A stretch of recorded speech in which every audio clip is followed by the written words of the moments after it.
to celebrate the founding of our country, please let us be mindful that it was your morals, your laws, from your book that our country was founded.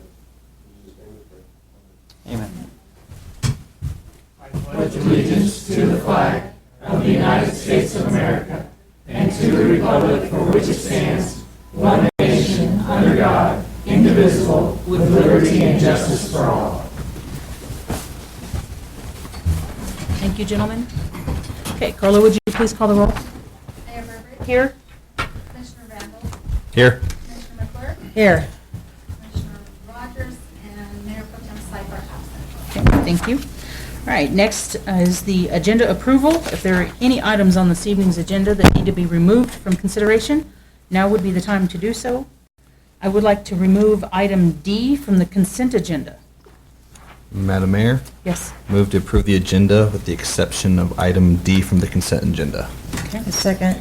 Okay, we have a motion and a second to approve this evening's agenda with the exception of item D from the consent agenda. All those in favor signify by saying aye. Aye. Aye. All those opposed, same sign. Okay, so now I need to go back. We need to actually make some Did I cut you amendments to minutes. Oh. Oh, I So, thought that came second, after this, for, no, because right? Because we just approved them. No, we did the agenda, not the consent agenda. I thought we did. Okay, thank you. Yeah. Okay. The wind We're good? made me a little crazy. Won't Did be you very get hit long. by that tree? It fell down. All right. All right. Okay, Traumatic. apparently it was. All right, moving into citizen recognition, Mr. Ray. Was just checking to make sure we were Make right. sure So I didn't we're in want the right to place. mess anything up. We do not have citizen recognition that I have Okay. at this time, but I do have an employee recognition. Okay. We mentioned this at the last commission meeting, but we didn't have the individual here to effectively recognize her for her achieving this status. You know, a lot of times we send our employees for training, and individuals go through training processes to make themselves better and to make our city and community better. One of the cool things about this certification is the clerkship is more or less the oldest position in government in the history of America. Clerkships were born in Greece. They were the people that recorded information. They saved all the information. They were therefore the most important person in a community. When colonial America started in Plymouth, you started out with a recorder, and then they turned into a clerk. And that's how all local governments start. They start by building with one clerk. You don't have to have a mayor or a commission, or definitely not a manager or city attorney. The attorney and the manager are all extra fluff that they throw in just to make things tricky. But the clerk, That's good to know. Yeah. me and Larry, we're there together. The clerk is the person that is the historical record keeper of the community, and typically in your smaller communities, the person that makes sure everything's happened. So for Sherilyn Morgan, the cool thing for her is when I got here in 2010, I didn't know what the commission had done, and they gave me this person to work with all the time. And I went, oh man, it's probably something Ken did. He decided, hey, this person's going to be over here to work with the city manager all the time. And within the first 4 days, I thought, you know what? At least Ken did something good. You know, Ken found a great person to be here inside the office. And Sherilyn's been here longer than I have, and that's a huge blessing because of her knowledge and her commitment to the city. But the cool thing that she decided was that in order to be a bigger asset to the community and to our city, that she was going to become a certified municipal clerk. The process is not something where you just get to send in a check and a form and they say, yes, you're certified. Lots of jokes there, but we just leave them out for the minute. But what you have to do is you have to go through this process, and the process is pretty rigorous. First thing you have to do is you have to become a member of the International Municipal Clerks Association. Then you have to be there for 2 years. Then you have to apply and affirm to the Code of Ethics. Code of Ethics is very important to what we do in local government because it's the item which guides you in your day-to-day. The Municipal Clerks Code of Ethics is amazing in the fact that it focuses on being neutral and impartial. Constitutional government and the laws of the community to strive to constantly improve the administration of the affairs of the community and to preserve that which is entrusted to them as if it were their own. I mean, that really hits what we're supposed to be doing as all of us, but the clerks really focus on that. Then you have to start the application process, you have to attain educational credits and experience credits, and those two things you do simultaneously, and you've got to report back to them. For a lot of us, our work is just, you don't report back in terms of the credits that you attain, but to be a certified municipal clerk, that's what you have to do. So historically, the municipal clerk, a very important position, and then to be a certified municipal clerk means that you're actually good at what you do, and that to question these people takes a lot more vigor. Their integrity is typically unparalleled to be in the certified municipal clerk. So with Sherilyn here today, she did receive this wonderful plaque, put it on her wall. I told her to blow it up, make it a whole wall, make it a nice something that covers the whole office, because it's a huge accomplishment. It's an excellent accomplishment, and what it gives the city of Aztec is not only an awesome clerk in Carla Saylor, but an awesome certified municipal clerk in Sherilyn Morgan. So all of my story goes to tell you, sorry people, that Sherilyn is excellent. She's a huge asset to the community, and now with her certified municipal clerk certification and completion of that process, it gives us a stronger team inside of City Hall. And I just wanted to recognize her for that time, for the effort,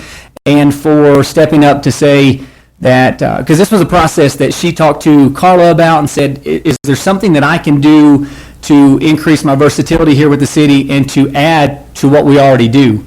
It wasn't something where she was directed to do that. It was something where she felt that the need was there for her to do this. And she was successfully completed the program, and we're very excited that she's here and that she's a certified municipal clerk. So congratulations. And the best part is I told her as soon as I finish talking, she can leave. Sherilyn, congratulations and thank you. That's the only story I have for the night. Now we know who really works on this side of the building. No, you always knew that. It doesn't change. It's consistent. Thank you, Sherilyn. Yes, thank you, Sherilyn. Okay, then we will move now into the consent agenda.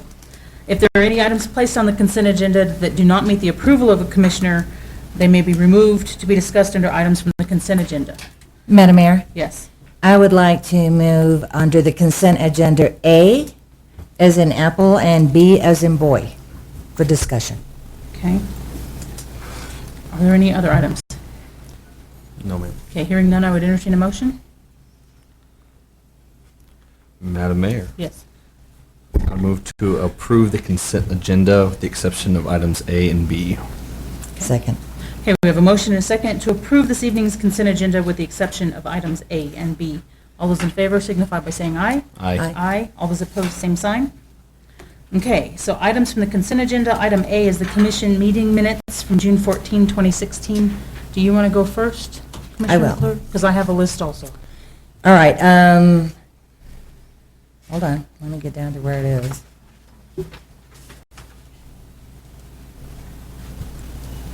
Wish I could see the pages on this.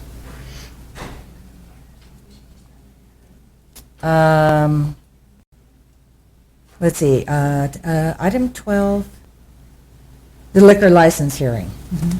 That was in the minutes. Down at the bottom, it says all voted aye. Right? And then further on, it says one voted nay. So I think the wording has to be changed on that, 4 for aye, 1 for nay. Yes. And then, I think it was, let's see, when they were talking about, not the business item, hold on, I'm going down to, oh wait, liquor license, hold on. Bear with me, I get hit by a tree.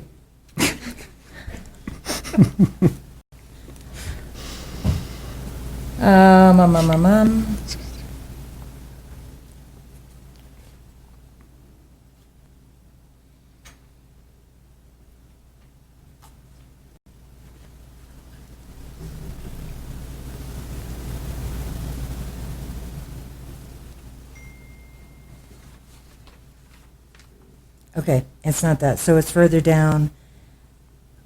on where I think we have commission reports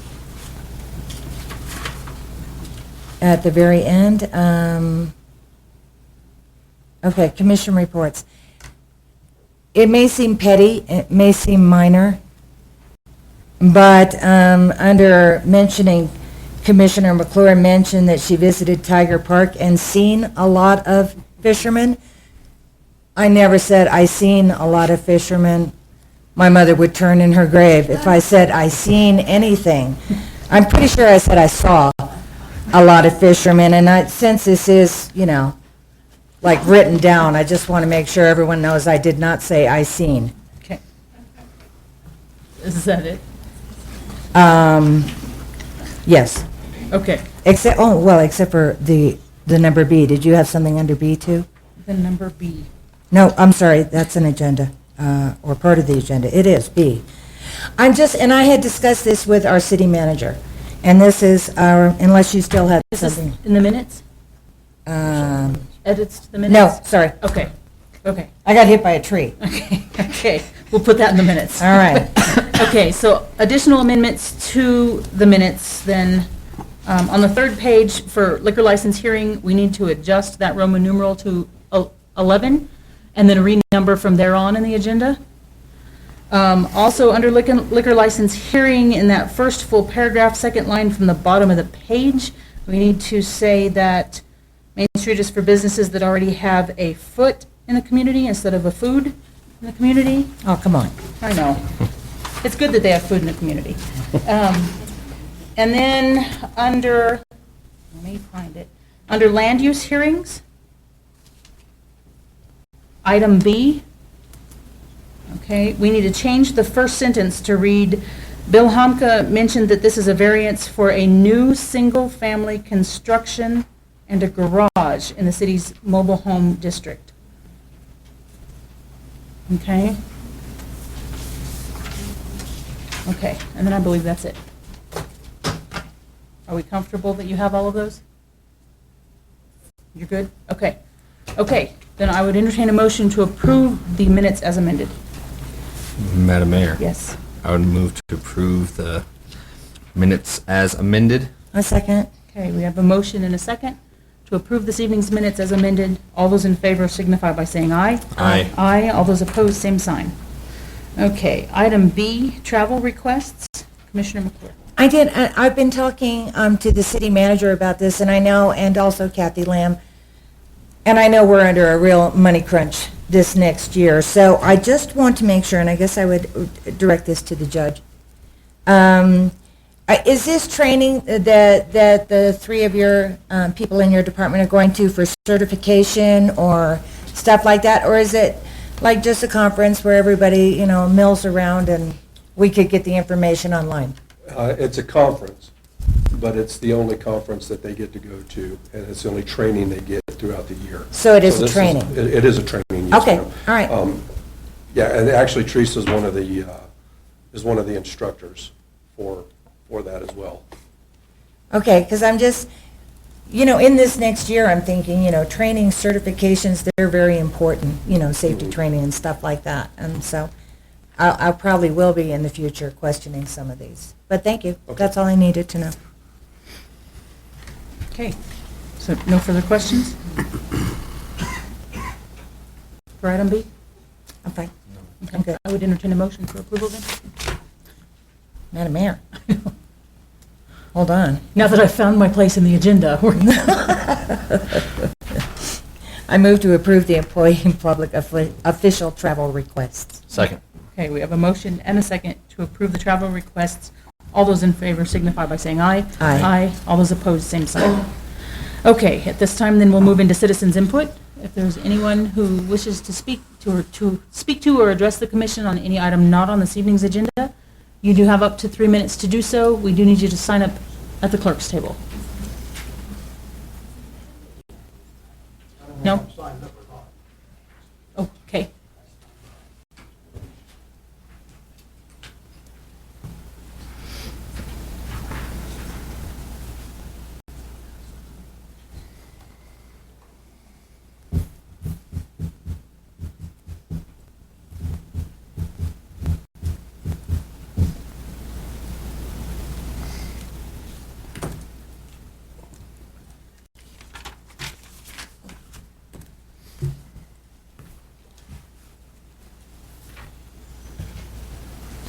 My name is Jim Good. I live at 712 North Light Plant Road, and I'm trying to put in a little bit of solar up there.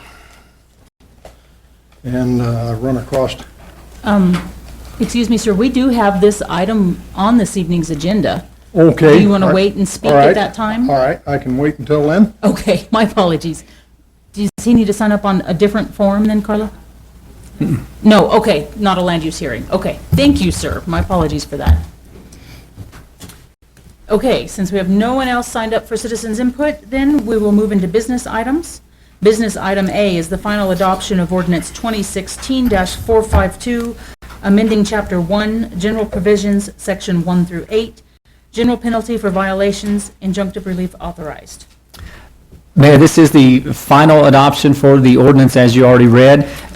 From the time that we had the first presentation for this item, we have not received any comments. What this does is allow for community service for those individuals that are not able to pay fines. Okay, are there any questions from the commission? No? Okay, then I would entertain a motion for approval. Madam Mayor? Yes. I move to approve the final adoption of ordinance number 2016-452, addition to Chapter 1, Section 1 through 8, general penalty for violation, injunctive relief authorized. Second.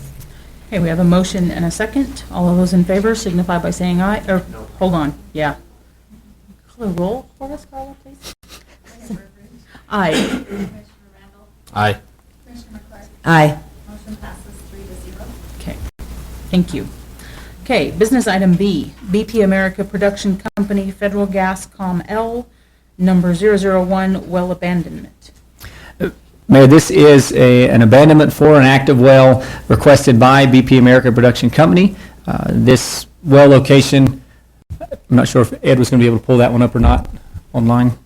You have the map laid out inside of your agenda. I believe we received an email today from Shug McNall relating to a comment concerning a nest of an osprey that potentially has a fledgling osprey inside of that nest. I believe that was the email related to that. Other than that comment, we have not received any additional comments concerning this well abandonment. Right. And Mr. Makin's here today to answer any questions related to that. Okay. I have a couple of questions. I had a difficulty understanding the part that's under red, under A, B, and C. Operator will run CBL from CR to surface to identify TOC.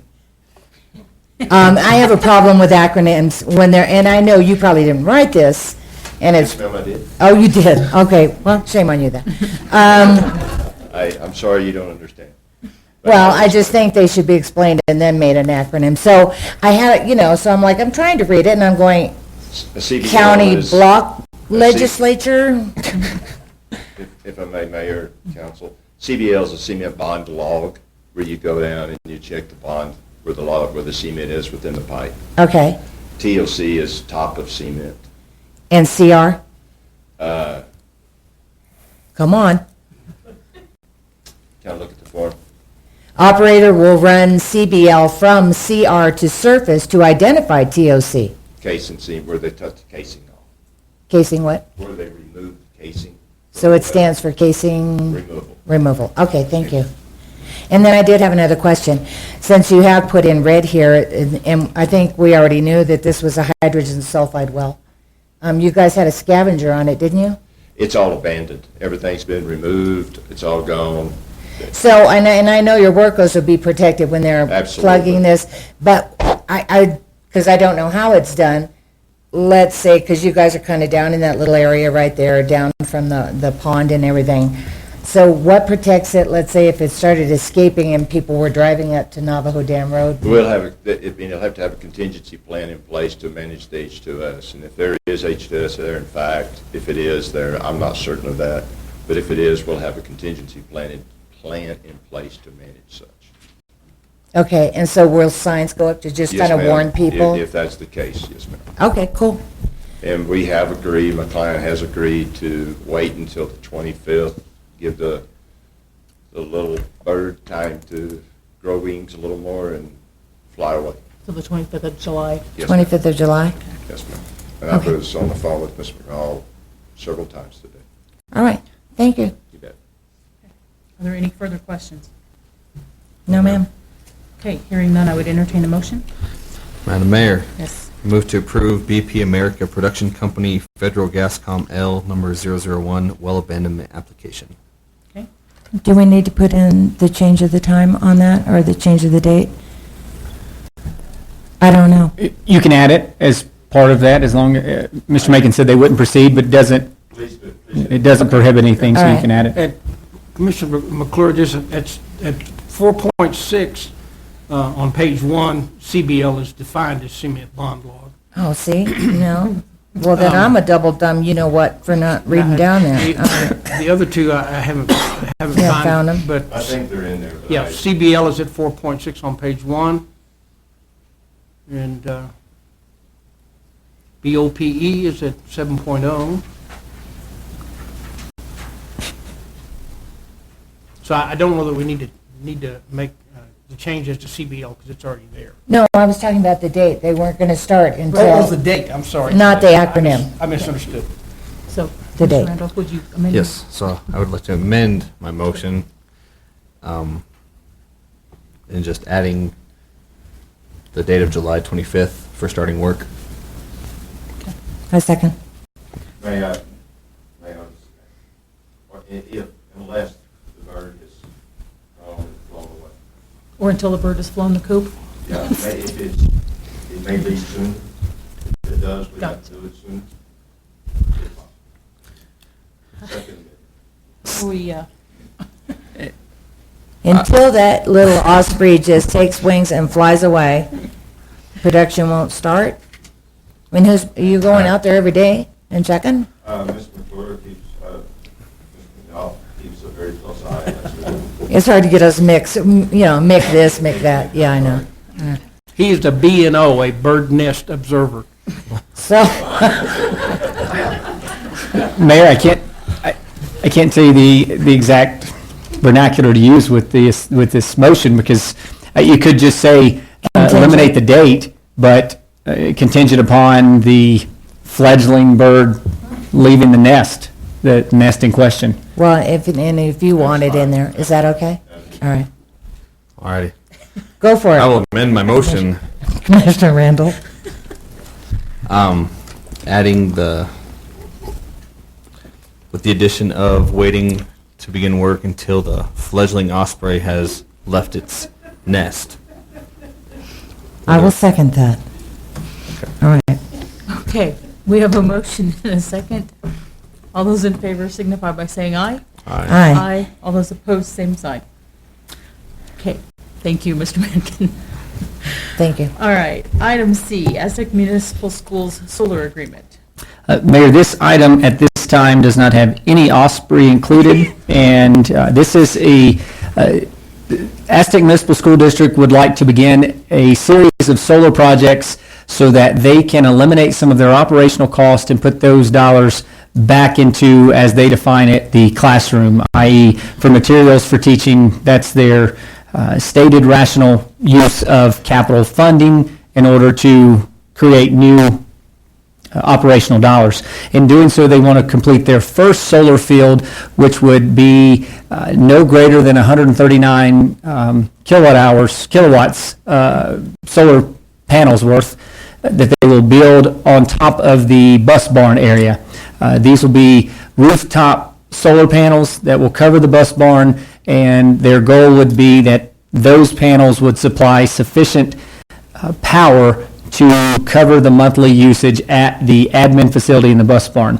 Mr. George has talked to them about this. It doesn't seem like that'll be a large enough system to provide for those facilities. Definitely not during the the lower solar months where the sun's not shining as often as it does during the peak. So this is their first project. From our conversations with them, this will be the first of 3 that they'd like to complete. This first agreement took a lengthy process in order to negotiate the terms of the agreement. This is actually the second type of agreement that the city of Aztec Electric Systems entered into. The first agreement was with HydroPure, located on North Light Plant. They have a large solar field located on their property. So in order to get this system up and going, the agreement has to state that the Aztec Municipal School District can tap back onto our electric system. If they wanted to build it without tapping back onto the grid, per se, then they wouldn't necessarily need this type of agreement, because they would just operate with whatever power they produce. We explained to them they could also do a battery system, so they produce power, goes into the batteries, they draw off those batteries. That would be another way for them to secure their power produced during that period of time, and they wouldn't have to have this agreement. However, since they will still need to be a customer of ours at this location, then this agreement is necessary before they can move forward. They can build the system, they can have it sitting out there as long as they go through the building code, but they can never tap back into our system without approval. This process of a new agreement of this nature is a long-term agreement. It's one of those things that Mr. George can review, can process. The way the system's set up, a little bit of a gray area on whether or not he would have that ability, or the city manager would have that ability to process the agreement, but it's so much easier to send to commission, because you are locking into a longer term agreement. And so for us, that was a difficult point of conversation, because the first agreement's 7 years, and then I believe we included 3 renewal terms, so that it would go up to 28 years. The 28 is kind of significant to the point of the solar panels, as we've been talking, the life of a solar panel is between 25 and 30 years. So what the school system was requesting is the ability to recover all of their capital dollars that are going into the panels, recoup all of the power, the energy savings, so that they could guarantee that the system would still be efficient and effective after this first 7-year period.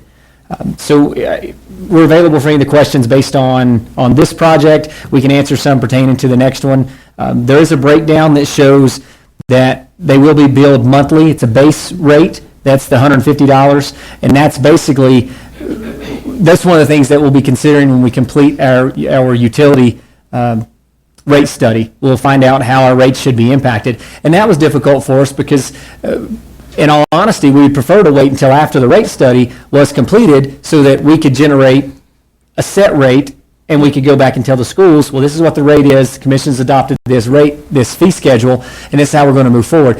However, the school system would like to proceed with their project, because it's all the parts are there and they're almost finished completing. I think they're ready for tie-in any day. If commission approves this, it could be within a week that they want to tie back in. But the second part is the negotiation of the solar field. Solar is going to be a difficult industry for us to tackle over the next 10 years. We finally got to that point where it's more economically feasible for people to build larger solar fields. Residential has been a challenge, but the federal and the state rebates have made it more attainable for people. And at this point, the school system is able to make this a feasible option for them. So how it's listed out now in the agreement, I believe the way we negotiated is so that the school system would sell us power. We would purchase power from them at the same rate that we're buying it from Guzman. So we used our Guzman negotiated rate back with the school system so that we're purchasing from them for 5 cents per kilowatt hour. And again, same rate basically that we're going to be purchasing from Guzman. For us, it's the only way that we could justify that to our utility customers, that we would buy it from the schools at the same rate instead of buying it to the schools at the rate at which we charge them. The schools had requested a break-even dollar for dollar. Anything overproduced that they don't use, that we would pay them 14 cents per kilowatt hour back for that. But we couldn't justify that in the use. So you'll see they'll still have that fee schedule for anything that they have to buy from us, anything that they underproduce, but we'll purchase back if they overproduce for that 5 cents per kilowatt hour. So a quick question, and this does kind of jump forward to the next one, but there's a different rate for the next one. Is that correct?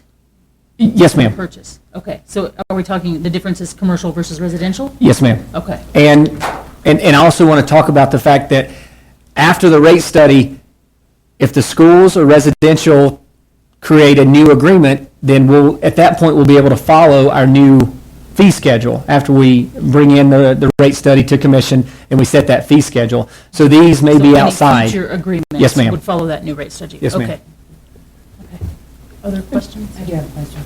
So they have the first 7 years up to 28, so are you talking about revisiting it after 7 years or 28? We'll revisit it after 7. So there's an out clause that Mr. George built in, and this, as we've said with the other agreements that we have, although Ken knows these documents and the processes very well, he has had these reviewed by not only our city attorney, but through our electrical attorney, that's Holland and Hart, and I'm not sure if this one was actually reviewed by our consultants, but we've reviewed it that way as well. But the clause that Ken had put in is that it would be reviewable without clauses after 7 years. Okay. Again, our struggle is, and we say this consistently, is tying future commissions to decisions that would be made today. I know we talk about that often, but for the schools to have that, to be able to make it financially feasible, they've got to have something that they can tie to.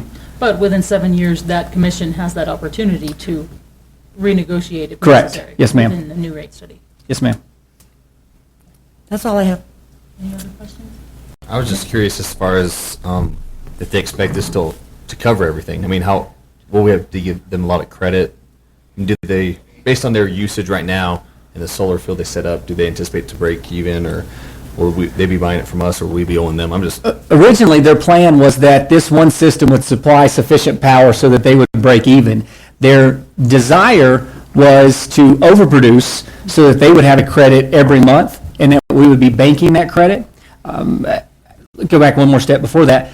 Before that, any credit that they had on one site, they wanted to be able to apply that to another site. Let's say they wanted to apply that to Kugler Elementary or Kugler Middle School, and we decided no, because they have individual meters, individual accounts set up.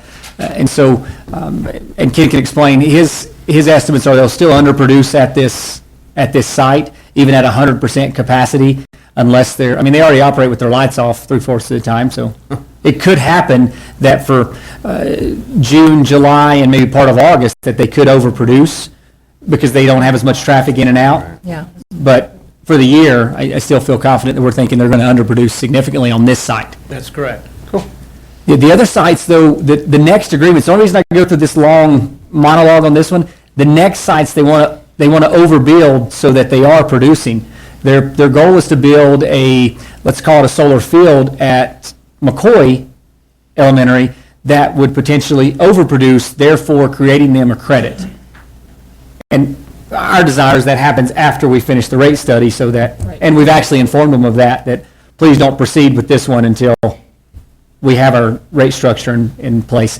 As you see here on the financial side, obviously you see the point that we're not adding or subtracting any staff from our electric department. It operates with the exact staff that we can handle. So this will take away from electric utility funding significantly. I mean, each site could be, I don't remember what we said annually, but Well, my numbers were about 20,000 a this- year fiscally of income we won't be having any longer, just from that site, which concerns me when they are talking 2 or 3 sites. and to go back to what Commissioner Randall's talking about, it doesn't alleviate the maintenance that we'll have on our system maintenance will based be the on this. same, yeah. Because they're still a customer. And so it's hard to articulate that to the customer that is a solar constructor, that you're still needing us as your savings account. So it's tricky. We encourage it, especially in the state of New Mexico, that this is the area where we think people should utilize solar. It helps us in our peak times. One of our items on here tonight, and Ken will tell you about it, is seeing our peak in June. Right now, our power consumption is up. Well, because it's 106 degrees and it's hot, and people actually want to use their swamp coolers and their ACs, and there's a lot of power being used at that time. But we still have to maintain the integrity of our system to protect that. And as we discussed in our last commission meeting, that transmission, that also plays in. So all of these things going to play in. And then the final point, back to Commissioner Randall, is we will have significant staff time. So these solar customers and their different rates change the process for our utility staff. Another department that's not growing or reducing in size, but they'll have to set this up manually for each bill coming out. We'll have the read for what's produced, the read for what's used, and then that'll have to be input instead of simply Josh Ray's house, use this, charge him this. It has to be calculated and generated. As we grow, maybe not now when we're only going to have 3 or 4 accounts of this nature, but as we grow, it will take more time. It's a specialized use at that time, and I'm not saying it's going to take a full-time person to manage them, but one time a month, it will be a more lengthy process. When is the rate study? We reviewed, staff reviewed the submittal we had, and we are meeting to discuss the final numbers that we have. What we'll do is we'll bring in that firm, talk to them, and see if that's the one we want to move forward with. If not, we have to go back out because we did only have a low number of submissions. So ASAP. Okay. Thank you. Further questions? No, ma'am? Okay. Then I would entertain a motion. Madam Mayor, Yes. I'll move to approve the City of Aztec agreement for interconnection and parallel operation of customer generation system and net energy metering. Second. Okay, we have a motion and a second. All those in favor signify by saying aye. Aye. Aye. All those opposed, same sign. Okay, item D, power transmission agreement between Farmington Electric Utility System and the City of Aztec. Hello. Just going to stick with us for the end of the meeting. Okay. This is the same agreement that the commission approved on the 20th. However, exactly on the 20th, I was watching our power purchases, and we went over that 8 megs. Okay, this particular agreement has a 5 times penalty for doing that, which in the future shouldn't be a big a deal once we have the solar field online. It would have taken care of this. What scared me, and I talked to Josh about it, was if for some reason during the month of July, August, that we have to turn that solar field off, make some adjustments, whatever, and we get over that 8 megawatts, that we're going to end up paying that penalty. And so I thought for this 90-day period that we're going to have this temporary agreement, that we just go ahead and we paid that extra $2,000 a month for the capacity for those 3 months, and then we'll work it out in the agreement going forward. It's kind of complicated in that these are some of this is exactly some of the issues that we're having the sticky points on with Farmington Electric Utilities, is the penalty, and then how much they would like me to buy or get capacity in whole megawatts, and they would love to do 10 like we've always done. For them, that'd be simple. We're looking at it and trying to save some money. And so that's kind of the hang-up that we're working through right now. Where are they at with this agreement, though? Are they okay with going to the 9? With this agreement? Uh-huh. Oh, yes, yes. Okay. Actually, the agreement before you came from them. Yeah, At a proposed 9? yeah, Okay. yes. They'd be great if we jumped it up to 20 for Well, these 3 months, yeah. just to go ahead and... Great. Okay. Any other questions? And the biggest challenge I think we do face is, as you've lived, our biggest complaint is Farmington Electric has this rate, Aztec has this rate. Well, the good news is Farmington's had to increase theirs. It's only good for our rate, making it look better. But the lower we can make our rate, Right. the more challenging it looks for Farmington. And I very confidently say part of their MO and their decision to market their electric utility is to point out that it's one of the lowest in the region. And that's a great thing. We're happy for them, but we'd also like our rate to be one of the lowest in the region. And it's a great thing for us, so everything that we can get down to that point is a win for us. So just a quick question, because I don't know. Do they have they don't have any other large electrical users who have these wheeling costs through their system, do they? Yeah, they actually have at least 3 other contracts that I know of. Oh, okay.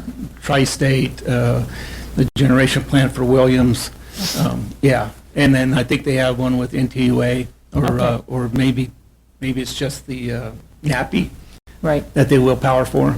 Okay. Yeah. okay. Which is another one of those little sticklers that we're trying to work through, is there's others that have signed this agreement Right. as is. As is, without And, questioning or negotiating. Exactly. Oh, yeah, Or- that makes it harder for Or us. seemingly review. And that's, as Ken pointed out at the last meeting, the review process kind of bothers them because we created this fantastic agreement document, everybody else says it's great, you must sign it because we wrote it. And I understand the nature of that. It's just, our utility is equally as important as their utility. We provide electric utility service to our customers just as they do. It doesn't matter the number of customers. And it's, I mean, that's Ken's responsibility, and thank heavens he takes a lot of pride in that, or else we wouldn't even have that dialogue. And with Farmington Electric Utility, they have so much changeover in the last 6 years now. Yeah. I mean, they had consistency for a long period of time with their previous director. They did. And then changeover. And this is one of those things, an agreement that Ken may have had 4 years ago doesn't hold as much water with a person that's only been there a year and that could retire next year. So I just say that all these things tie in together, and it, once we get it done, yes, we're excited, but the process definitely takes a little bit of review time. We're just trying to get the best deal we can for our citizens and our So customers. this takes effect July 1, is that right? When Pardon? does this agreement take effect? This agreement takes effect July 1, correct. Okay.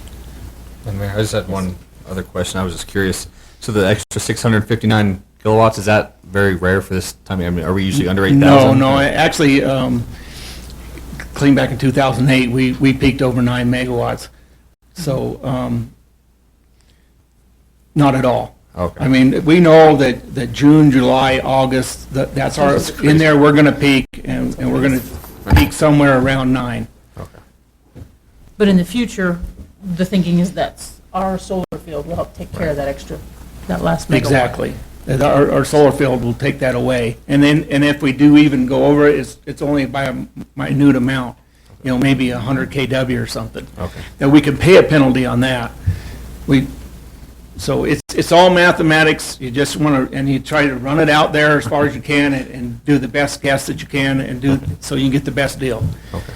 But you don't want to overpay all through the winter months. Right. Just because you're going to peak in the summer. Right. And other utilities, they say that's just the cost of doing business. Well, I'm saying it's time for business to change. And he'll be running for president in 2016. Very good. All right. Any further questions? No, ma'am. No, ma'am. Okay, I would entertain a motion. Madam Mayor, move to approve a 90-day transmission agreement between Farmington Electric Utility System and the City of Aztec. A second. Okay, we have a motion and a second. All those in favor signify by saying aye. Aye. Aye. All those opposed, same sign. Okay. All right, item E, customer generation agreement between James and Barbara Good, 712 North Light Plant Road. Madam Mayor, this is very similar document as to the one we passed for the schools. Richard Chacon with the Independent Energy Center contacted me, I'm going to say probably 2 months ago. And I kind of put them off because I wanted to get the agreement with the schools done first. These are the first agreements that we have entered into that we are actually going to buy power back. If they overproduce, we're going to give them some kind of credit for that. As you know, all the other solar agreements we've had in the past, we never bought their power. If they overproduced, we just took it, it's ours. Sorry, it's your problem. We're now looking into, okay, if you overproduce, we'll give you something for that production. Okay, so help me understand the change in thinking. Why? Pardon? What's behind it?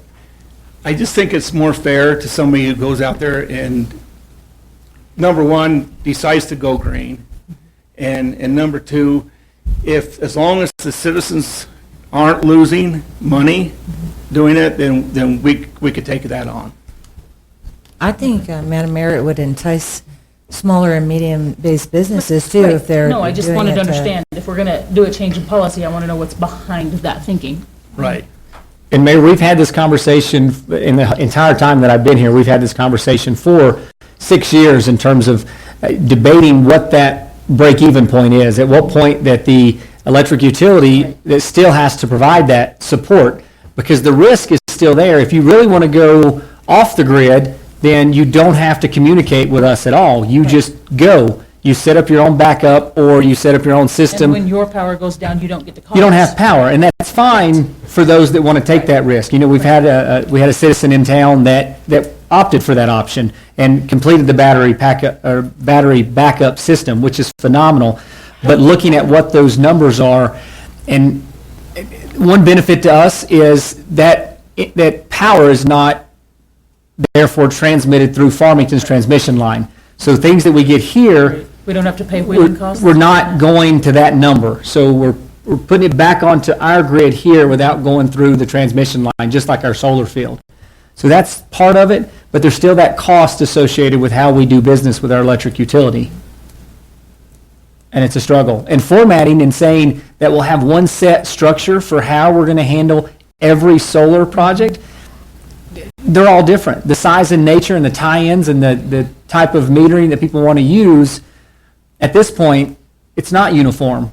And so we can't just do a cookie cutter and say, this is the process. Just like with the solar field and putting the WAPA meter out there, if you recall those discussions, well, because it's ours, WAPA has to have a meter there, but a residential is not going to have a WAPA meter. Yeah. But it's still got to be monitored so that there's the consumption and then the purchase, or the consumption and the sell back. So, just out of curiosity, a little off topic, but our rate study, I mean, are we going to be, is that going to also be looking at, as much as possible, that crystal ball? Most definitely. And those rates? One of the things I'm pushing for in this cost of service and rate study is that they come to us with, okay, this is what we feel you should be charging or not for a solar installation, or any kind of cogen installation. But are they also going to have a recommendation about when we're purchasing from our residential or commercial Exactly. entities? That what I'm looking for them is you give me a guideline for residential, you give me a guideline for commercial, and then give me a guideline for industrial, so that we can take all these contracts, all these agreements, and Right, now we'll put them into a rate base, right, so that, for better terms, the cookie cutter is there. right. It's there, and if you want to tie onto our system, this is how it's going to It happen. gives us some uniformity for how we operate. Exactly. Okay, For a term of time. right. Okay. All right. I just had a couple questions also. Okay. I just want to make sure, and I think I read it in here, but now I can't find it.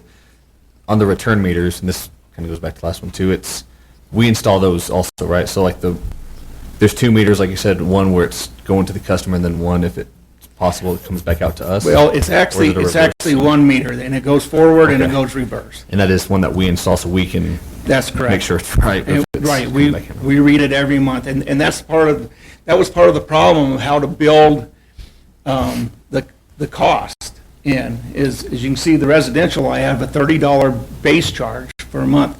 I can tell you, just the billing alone, let alone going out there and have to look and read that meter, is going to cost us more than $30 a month.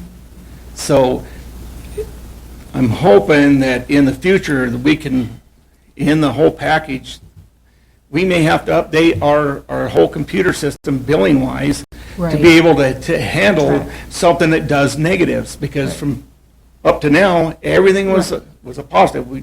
So They used it, we sent them a bill. this is probably getting a little too technical and in the weeds, and please tell me if that's the case. But I mean, if when they're purchasing power, the meter's going forward, and when they're selling back to us, it's going backwards. Correct. How do we know that we need to buy power from them at 4 cents a kilowatt hour? If the reading goes negative at the end of the month. Only if it goes negative. So it's Correct. only when they're putting back in excess of what they've used. Correct. See, and that's the banking part that I've always been talking about.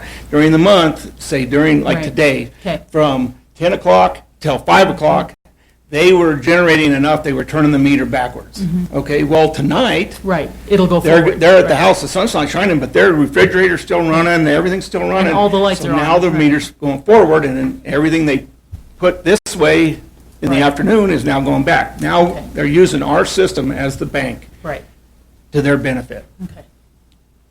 Okay.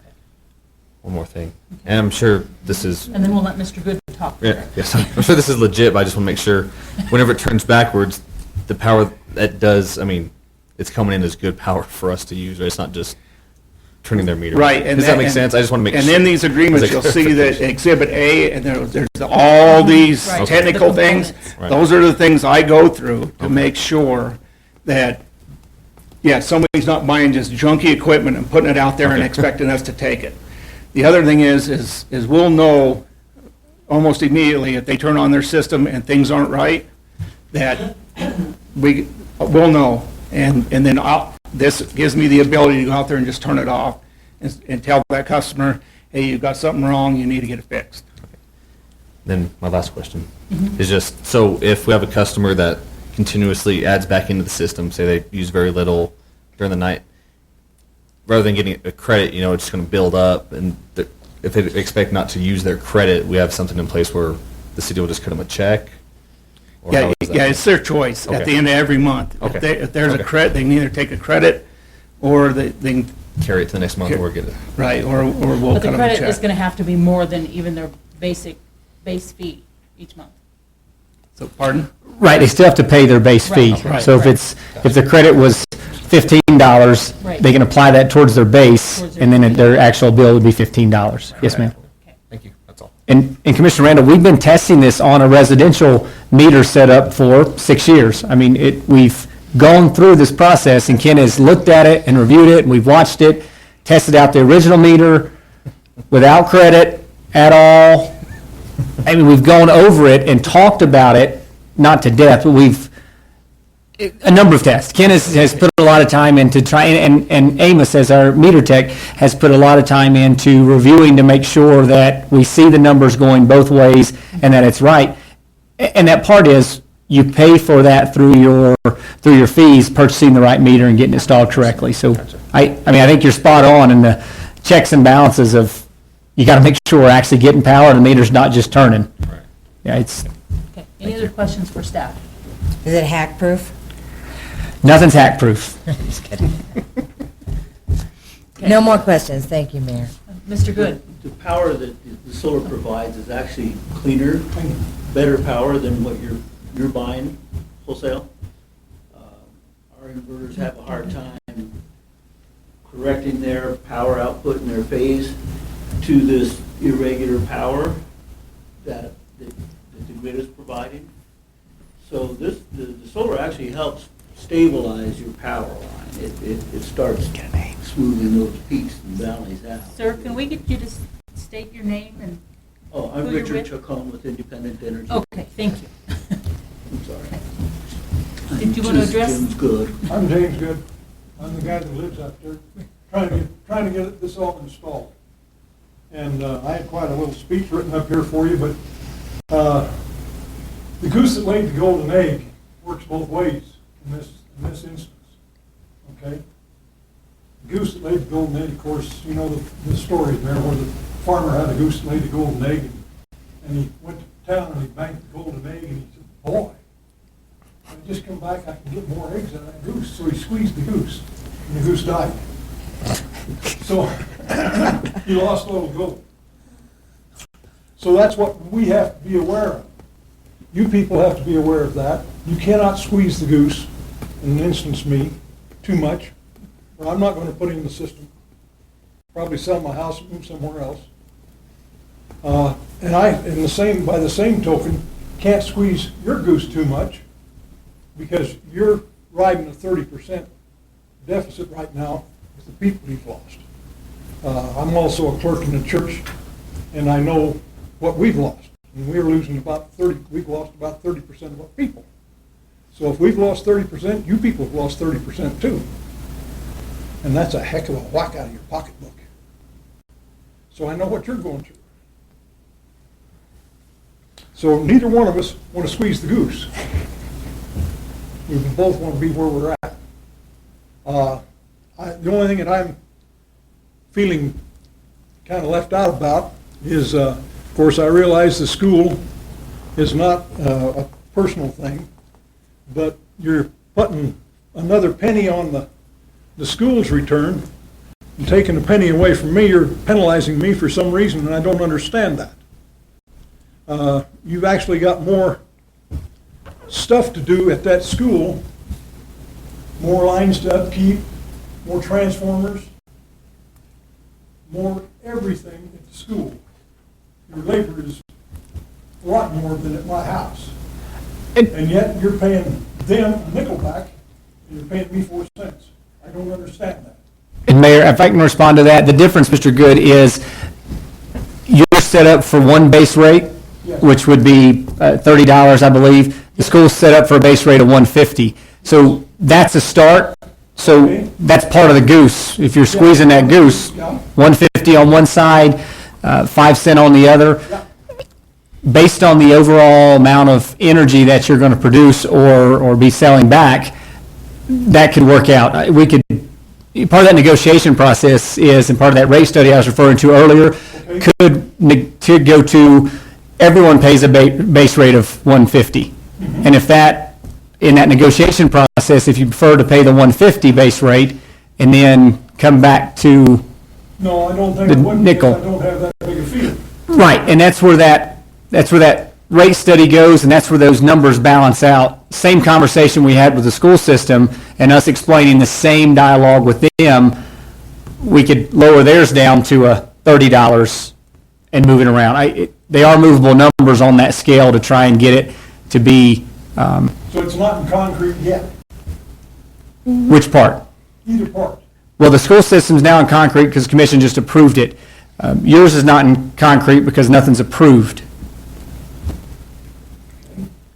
This would be, if we approve this tonight, this would hold for 7 years, I believe, Mr. Good. And then, just like the school, be renegotiated at the end of 7 years. Well, I'll be lucky if I live that long. Oh, I bet you will be living that long. I'm And 77 now, I'm in poor health, so I don't think I'll be living that long. The system that he has, he's proposing to try to put in, is a solar system with a battery backup. So the batteries are able to carry him through the night if necessary, but the main thing is his wife is on oxygen, he's got poor health. He wants a battery system, a certain amount of battery backup capacity, that if the grid goes down for any period of time, he can still handle his emergency equipment. He can still function. He can still refrigerate his medications and everything else that needs to be done. So, the intent for the system is really not to try to make money or generate more power than it's using. He's not. Right, just provide that security. Consumption, and we sized it based on that. It's not a money-making proposition. It's essentially it's insurance for him. We're trying to make it affordable for him to have his backup system, and buying, selling his excess power at 4 cents a kilowatt when you guys are selling at 14. I mean, I'm in business. I wish I had those kind of margins. So that's the reason for the system, that we have to make it affordable for him to be able to do these things. I have a question for you, Ken. On our current thing without solar, I assume that the base rate between residential and commercial is different, is it? Oh, yes. And is the rate per kilowatt hour different? Yes, and if I remember right, it's scalable. How much you use changes the rate. On commercial as opposed to residential? Yes. So are we kind of following that same thing with our solar agreement with Mr. Good? Exactly. So his base That rate is was my lower, thought. but also the, Buyback. The buyback was low. yeah. And just for clarification, we're not purchasing power at this moment at 4 or 5 cents a kilowatt hour and selling it for 14. Right, we're purchasing it for 8. So just for and selling it for clarification, 14. that's, what we're talking about right now are future rates, so to speak. Right, you're Right. purchasing power for 8 from large corporations, and purchasing from your own citizens for half that amount doesn't seem fair. Well, it's, and I'll tell you why that is because as of July 1, we'll be in a new contract Right. where our power costs went down to right around 4 cents, which, so the 14 cents that the citizens typically are seeing on their bill is going to go down. Until we get done with the cost of service study, we don't know what it's going to go down to, but it is our hope that it will go down a couple of cents from 14 to 12. Now, until the study's done, we don't know that because we've got to look at what it's going to cost us in the future to operate the electric system efficiently. Right. So the rate proposed in Mr. Good's agreement before us this evening is comparable with what we'll be purchasing come July 1. Does that make sense? So we wouldn't be in that situation where we're purchasing from our residents at far less than what we're purchasing otherwise. Is it possible to structure his agreement based on your purchase price to make it fair? That's how it is structured. That is what it is, yeah. So instead of us staying at the 8 cent, it's based on the 4 cent that we're going to be purchasing power for. That's how the 4 cent came about, so that he has that. We're purchasing power from Mr. Good at the same rate we'd be buying it from Guzman Energy, our power supply company. That's after your solar field. I'm glad to see you putting in a solar field. I'm glad to see it. Yeah, it's exciting, and that's a great part of our system because, as you said, it's a clean energy because it's not transferred from one place to the next to the next. It goes straight on to the grid, to the power system, which means it's not Well, you don't have, dirtified. You don't have huge users out here that Right. all of a sudden turns on something real big and it's got a huge draw on it, and everybody else falls, their amperage falls off, their voltage falls off. Well, actually, their voltage falls off and their amperage raises. Correct. And then their refrigerator motors burn out and they wonder why. Right. So is that clear, Mr. Chacon? So come Friday, July 1, we will be purchasing the power at that 4 cent? Yeah, actually 4.2. So for all intents and purposes, when Mr. Good's agreement would go into place, it would be the same basically as what we're purchasing off the grid. And his cost for power, if he buys power from us, Right. is going to go down. Right, but that won't be July 1. That'll be when our cost Well, of service study's Well, the done. thing is, the way our ordinance is written right now, Uh-huh. we have to stay within a 7-cent margin.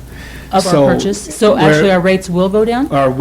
Until that cost of service study is done, the rate, you're going to see it go down. Okay. There we go. Okay, I got one more question for Katie McClure. Yes, Do you sir. have any kinfolk that live in Creek, Colorado? No, sir, I do back in Pennsylvania, though. I look like a lot of people. I know John McClure and another Katie McClure. Really? There, yeah. So I just wanted. We're just spreading like little rabbits. So, are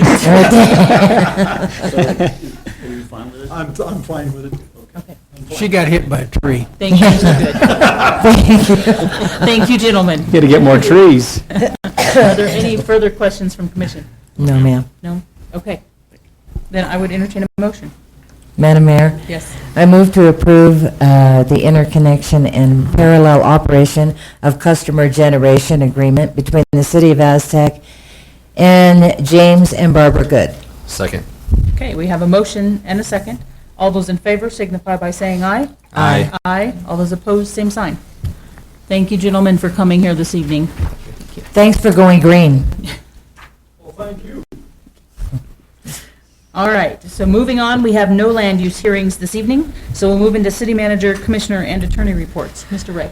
Thanks, Mayor. The first thing I'd like to say to Mr. Good and to the Aztec Municipal Schools, it's great to see these projects in our community. Like I said earlier, the state of New Mexico, as well as Arizona, is primed for solar creation, and I think Mr. Chacon mentioned that in terms of the quality of the power. We focus on renewables. The country has focused on renewables for over 30 years now. It's a big deal, but it's hard to make these projects happen. They haven't been economically feasible for a lot of these for a lot of solar projects, as well as wind and water projects to be created, unless they're in excess of residential size. Now we're seeing that they can be built, they can be beneficial, and this is beneficial to our system. One of the things that I hope people can see is by the city of Aztec owning our electric utility, it allows us that flexibility to create these agreements with Mr. Good, with the school system, with others, HydroPure, so that it is beneficial for both the user and the utility. And that's a major thing for us. As Mr. George just said, people are going to see a change in their bill as soon as we purchase at a different rate. And that's even before the rate study. That's even before we start to contemplate $9 million to make our system secure and have a back loop. And that's incredible. That's a heck of an ordinance at this time that says we're going to secure so that we're not gouging customers. We're only trying to cover our replacement costs and our operations and maintenance. And that's a good transparency related action for our electric utility department. So that's phenomenal. Another thing I want to point out too is in this negotiation process, Ken, I mentioned this before, Ken was able to negotiate with Guzman the ability for the city of Aztec to secure and use all of our western area power allotment. That's something we're seeing now because Ken told you this in doing that process and getting that to WAPA, that we'll be able to reduce some of that load we're going to buy from Guzman, not just by our solar field, not just by the other solar projects, but through our hydro-produced power. That's phenomenal. We're going to see a cost reduction on our end, and our customers are going to see it instantaneously. We talk about 4 and 5 cents for what we're going to have for our total cost. Well, using WAPA, we're looking at 2 to 3 cents sometimes. I mean, it could go up because it fluctuates in what it costs them to produce power using water and the amount of water through the system.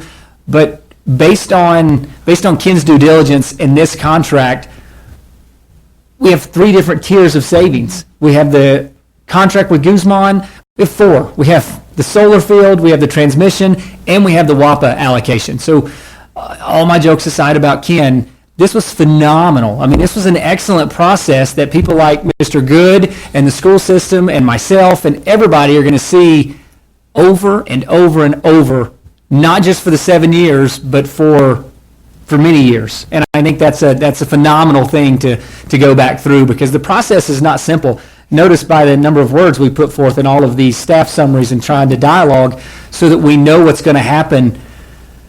But with a good, strong leader, the process has been efficient, and that's a good attest to So Josh, to Ken. Can you share with those who are here and those who are watching online or will watch, what percentage of our usage are we expecting that WAPA piece to be? Well, I don't know what the exact number would be for Ken. I mean, it could fluctuate, but what's the max we could use from WAPA? I apologize. We had to make sure that everybody comes to the mic because we were missing some on the last one, so everybody has to walk up here now. So don't yell at Kathy in the back till she gets up here. So every month we are given an allocation, okay? And however, the hydro plants only produce so much of that allocation. Right. Okay, so then they have what they call Western replacement power, where Western area power goes out and buys this big bulk piece of power to make up for what they didn't what they produce. can't generate through the hydros. Okay, what's happened in the last year and a half is that power has been cheaper because they're buying it in this huge bulk than what you could buy it on the market. Okay, so that's what I told Josh early on, that when we want to make sure that in our Guzman contract, that when it's advantageous to us, that whatever portion that they can't provide hydro-wise, if the market's less than what we're paying Guzman, we want to go ahead and fulfill that whole contract. Right. And so I'd like to tell you that our whole hydro is about 30%. It is in the wintertime, but it's only probably, it could be as low as 15, maybe even 10 in the summer. But throughout the year, anywhere from 10 to 30% of our power. So is- average out, we can say somewhere between 15 and 20%. Yeah, that would be Is hydro, which is reasonable less to say. expensive. Yes, Right. that is from hydro. Okay. Thank you. Mr. Good? Hydro coming off of that whole dam. No. No. Hoover. Okay. or Lake Powell. And the solar's Off the side of it. 18%? So, yeah, so if you're looking at 1/8, if we're saying 8 Yeah. megawatts of power, so. 50%. So that's the point I wanted to bring out. With the hydro, even the average, say if we're looking, say 20% for hydro, and then we're talking another 18%, we're approaching 50%. We're looking at 48% of our power being renewables right now. 38. That would be the top. Yeah, It would be 38. Yeah. Yeah. Sorry, yeah. Well, no, about 30, at the peak it'd be about 38%. 38%. Yeah. Yeah. Yeah. But Round it I mean, out. that's huge, and that's a number that I don't think is out there that folks don't understand. That's correct, because, because for years, the federal government with the hydro systems, Right. people have been getting that power, but it wasn't, no one ever really thought Right, much about right. it as being a renewable Renewable. resource. Right. However, I just, right. and like I today we said, do. Thank you for coming up and working through that, because, like I said, I think that's a surprise, and I think for a community our size, that's a very impressive number to know that that much of our power is renewable. Yeah, it is. And, yeah, so anyway, thank you. You're welcome. Okay, Josh, would you Yeah. like to finish your report? No, that was it. That was the part that there's a huge benefit, and I think when it comes out that people talk about the Farmington Electric Utility System, it's a great system. We enjoy participating with them on a number of projects. We're looking forward to this large project, but there's a certain value to our system that not only is monetary value, but there's a value to the flexibility and the availability to make things happen. So it's very nice, and it just goes back to, in 17 years or so managing this system, Ken's done an excellent job. Second thing I want to point out, the Beer Bellies is open now, and if you've not been over, that's a former location of Los Borealis. They have a delicious barbecue sandwich, and I heard someone say that they have the best potato salad they've ever had in their entire life there. Your wife said that. I know, is that not crazy? But All right. that person. I heard that. So I have to believe it, that it's word of, anyway. No, smoked chicken. Yeah, To die for. It's great to see the traffic in their restaurant this quickly. I mean, you talk about worried from closing down at one location, which is a mainstay in this community, but opening up at this location is phenomenal. It's a packed house. From a Friday when you had 15 cars there to today driving by there and you see a ton. Same thing with Vanilla Moose with their new owners. That place seems ridiculously busy, and I guarantee it's the same ice cream, but it's crazy busy. And it's a positive thing to see people in the community, out and about, moving around, not just to your national chains of McDonald's and Sonic and Wendy's, but to our local businesses and our families that are out and active. I know Commissioner McClure pointed out the other night that in tandem, Crash Music had a packed house, and when I drove by later that evening, probably 10:30, there was 20 people out the front door, 10 people across the street, cars parked all the way down. I mean, that's that It was standing room only. Vibrancy. They were sold out. the inside of an event of that nature that's phenomenal. Not just Pat Benatar coming to Farmington, but Crash Music, downtown Aztec, and the historic downtown theater was hopping. I mean, like I said, 10:30, and they're still making things happen. That's phenomenal. So Beer Bellies is open, and then the Employee Association picnic is this Thursday. If you can make it, high noon, Riverside Park. There'll be food there, and we'd like to have you come down, Commission, to eat, and Mr. Thrower as well. Sorry. Thursday, 12 o'clock, there'll be some barbecue there, and there'll be some games and some activities and some crazy times. I think that's all I have, Mayor. Okay. Oh, Guzman Energy, if you didn't see the newspaper, they told us that they're partnering with Taos and now with Kit Carson Co-op. So going back to some of the comments that we made before, they said, Right. Aztec's going to kick it off, and then we're going to get into this business because we're going to supply power. They are. So any concerns we have, well, we're all in this together. We're in with Kit Carson and with Taos, so we're tied in together. Right. That's all I have, Mayor. Thank you. All right, well, continuing on the theme about businesses and things happening in town, there's also going to be a ribbon cutting this Friday.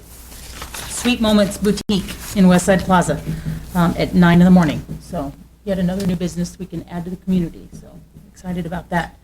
I have a couple of things. I attended the Municipal League Policy Committee meetings last Saturday, And there are two items. I'm glad, Captain and Judge, that you guys are here, because I just want to run these by you guys if you have not heard about them.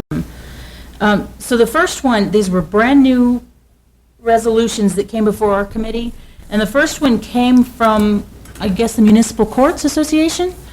So the idea behind the resolution was that we make a change to warrants and the jurisdictions. So say a warrant gets issued in our court here in Aztec, but they're stopped by someone in Farmington or even the neighboring county.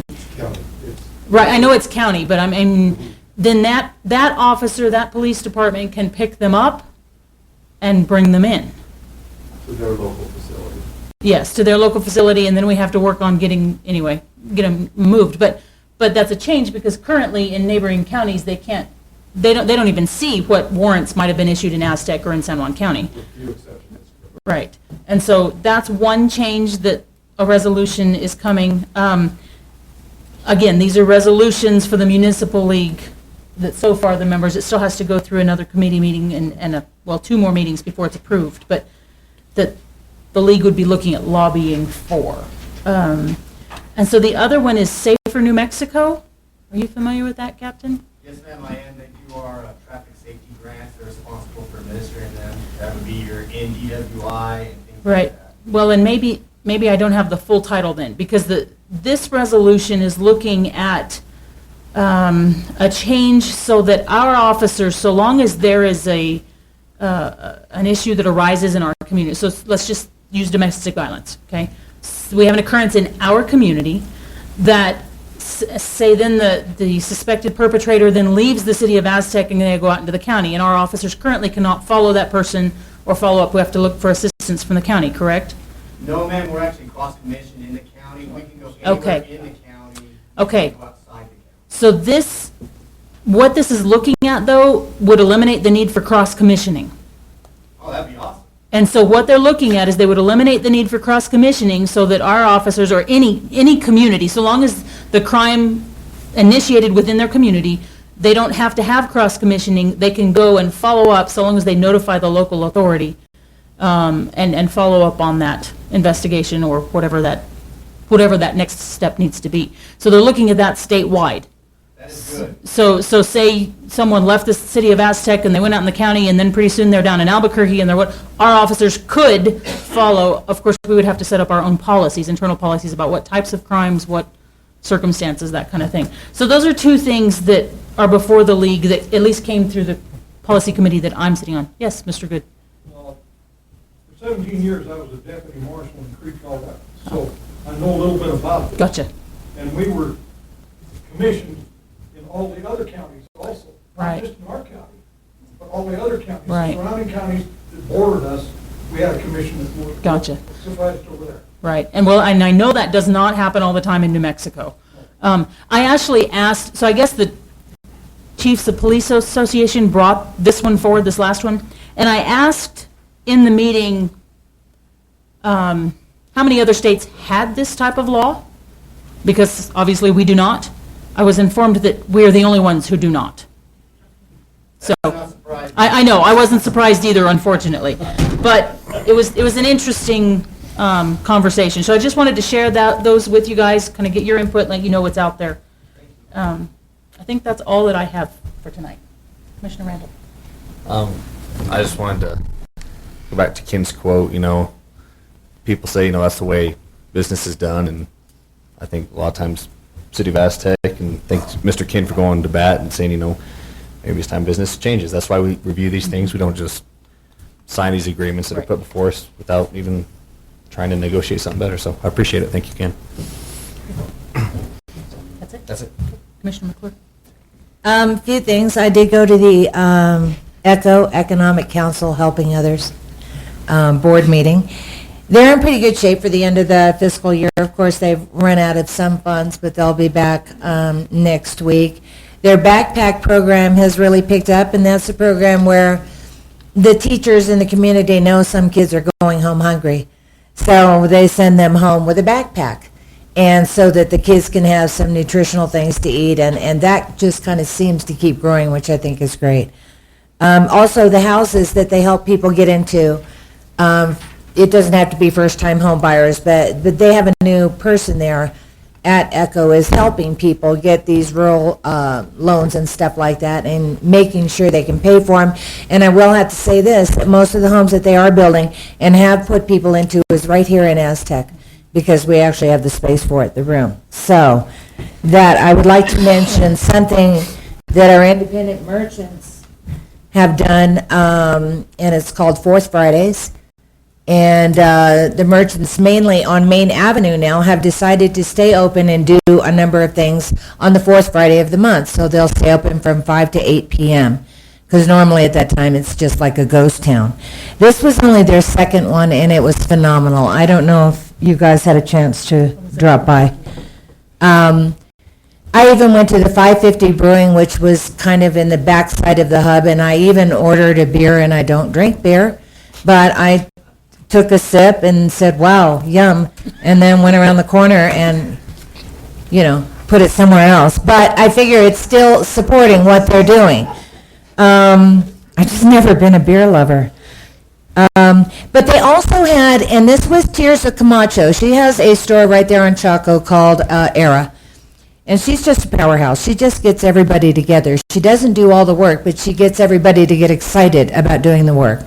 And at last minute, they did a sidewalk art chalk competition. And what happened was, I think 20 people signed up. 15 of them were older teenagers, which I think is great. It gives them something to do. And the art there on the sidewalk was phenomenal. So I walked up and down the street probably for about that 3 hours, went into every store, and every store has positive things to say about it. And musicians. Had street musicians all up and down the street, single players or double, probably about 3 or 4 of them. It just made the town very alive. And I noticed some people driving down Main, even the big truck drivers, looking at all the red balloons and stuff, are just really paying attention to what's going on. And hopefully they'll be able to keep up this theme. Again, I'd like to give most of that kudos to Tirsa Camacho. I did go to Angela Watkins' memorial for her son here last week. It was just heartbreaking, but it was good to see that so many people in the community showed up. She thought, what was it, Kate? I thought she thought there'd be 15 people or so there, and I think there must have been 100. I mean, it was really a tremendous showing, and, outpouring of support for someone who lost a son. And that's all I have, Mayor. Mr. Thrower? I'll be out of the office on vacation from July 7th to the 19th, so I won't be here physically for the meeting on the 12th, but I'll call in. You're going to miss the Blues Festival. Again. Oh. You can call in for the Blues Festival as well. Can I get a beer if I call in? Rain check. All right. Okay, then we'll move into department reports.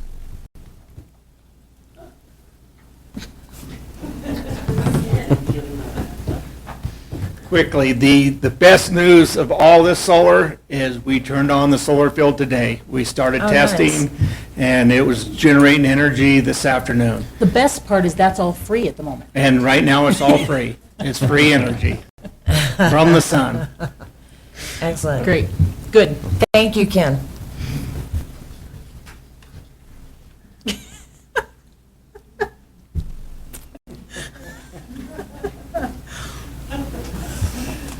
You had a break from me last commission meeting. Really just in the library this time, I want to say a lot of thank yous. Summer is our peak season in the library, and we've had a few challenges. The community has just stepped forward, and the library staff have stepped forward. Commissioner McClure stepped forward when we had organized and planned months ago to have a puppeteer do our opening party. He, for family reasons, had to let us down. Commissioner McClure stepped forward and did mime, and actually did mime engaged with the kids, although I have it on good authority that she does not like kids, but you could never have known it there. I never said that. I said I have it on good authority. I said I like kids, I just never wanted any. It wasn't you who told me you didn't like kids. was another community member. But she was wonderful. She engaged the kids. She got them up and moving instead of, just talking at them and things. And that started off our summer. Every single staff member has stepped up. They've been flexible. You really know the caliber of your team in a crisis rather than in good times. In hard times or tough times, that measures the caliber of your team. Every one of them has stepped up, has been flexible, has been willing to change their hours, has been willing to offer more, or just be there. And that I'm really proud to say. They have been willing to be there, to change, to rearrange their family schedules. Everybody has family in summer too. I mean, we have family in winter too, but people have more family in summer. So I really want to record that I am very, very grateful to the library team and Commissioner McClure. Commissioner McClure stepped up again at our family night, which was all set and planned and everything, and a lot of people, for various reasons, who are not going to be named, had to drop out because of other stuff that happened that day. It just seems like we're in a particularly intense time when lots of things are happening all at once.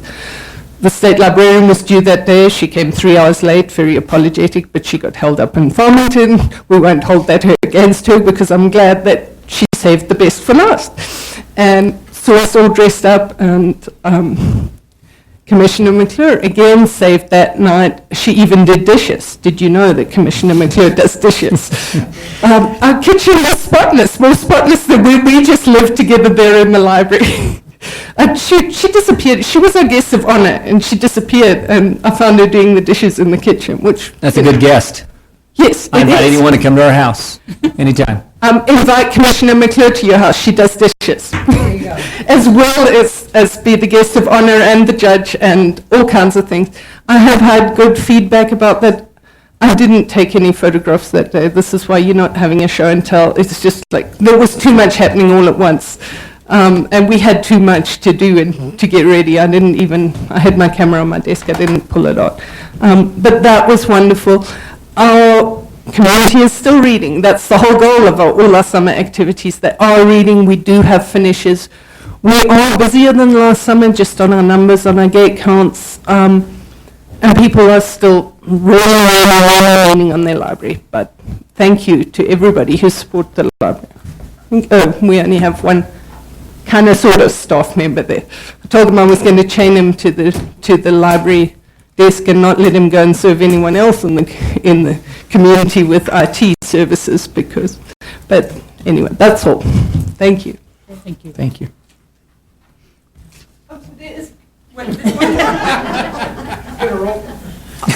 No.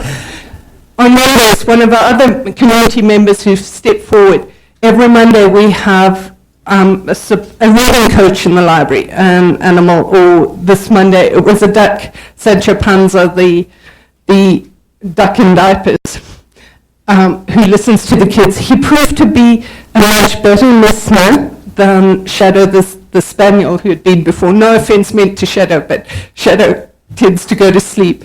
Sancho Panza and Hannah Grover wearing another hat. Hannah brings an animal every Monday. We have had a goat in princess costume offered. We just haven't had her yet. And that is from Cindy. Yes, the community really supports the library. I can see Josh is just looking at me and thinking, kids read more easily to an animal. And I am finished now. I think I just got the signal from our boss to cut it. You can cut his mic, but not this. I think you need to put him in an animal costume and set him in the library. I tried to get him in our family night, but he found all kinds of excuses. We do forgive him. He has far more of the weight of the world on his shoulders than me. Thank you, Kate. Good evening. On that note, I felt inclined to make a small report. My evaluation is coming up. The princess goat thing is much better than it sounded coming from Kate. So please just keep that in mind. And if you can, come down, I'll schedule the goat and let you know she's down there in her princess costume and you can come see her. You can come read it all too. Thank you. Okay. On that note, I would entertain a motion for adjournment. Move to I adjourn. love Aztec. All right. Have a good evening, everyone.